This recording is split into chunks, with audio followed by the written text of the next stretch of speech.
சின்ன மருமகள் அடுத்த வர எபிசோடில் பார்த்திங்க அப்படின்னா இந்த மாதிரி வந்து தமிழ்ச்செல்வி எல்லாரும் சேர்ந்து பட்டாசு வெடிச்சிட்டு இருப்பாங்க. அப்போ பார்த்திங்க அப்படின்னா தமிழ்ச்செல்வி ஒரு பட்டாசை வந்து எடுக்க போகிறப்ப என்ன ஆகும் அப்படின்னா போஸ் வந்து வேணும்னே அங்கே ஒரு வெடியை பற்ற வச்சிருவாரு. கரெக்டாக தமிழ்ச்செல்வி வந்து வெடியை எடுக்க போகும்போது அந்த வெடி போஸ் வச்ச வெடி பார்த்திங்கன்னா வெடிச்சிடும்.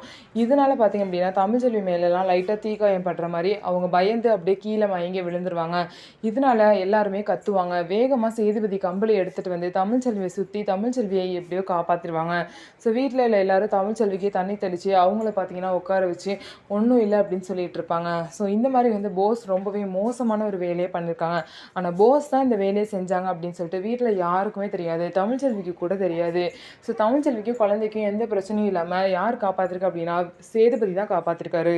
ஸோ இதே பாசத்தோட அவங்க 2 பேர் இருந்தால் கண்டிப்பாக 2 பேரும் சேர்ந்துருவாங்க. ஸோ அப்பத்துக்காக பார்த்தீங்க அப்படின்னா அவங்க 2 பேரும் சேர்ந்து டான்ஸ் ஆடினாங்க, 2 பேரும் சேர்ந்து நடித்தாங்க, 2 பேரும் வந்து பார்த்தீங்க அப்படின்னா ஒன்றா சாப்பிட்டு தீபாவளியை நல்லா கொண்டாடுனாங்க. ஆனால் உண்மையிலேயே அவங்க சேருவாங்களா இல்லையா அப்படிங்கிறத பார்ப்போம்.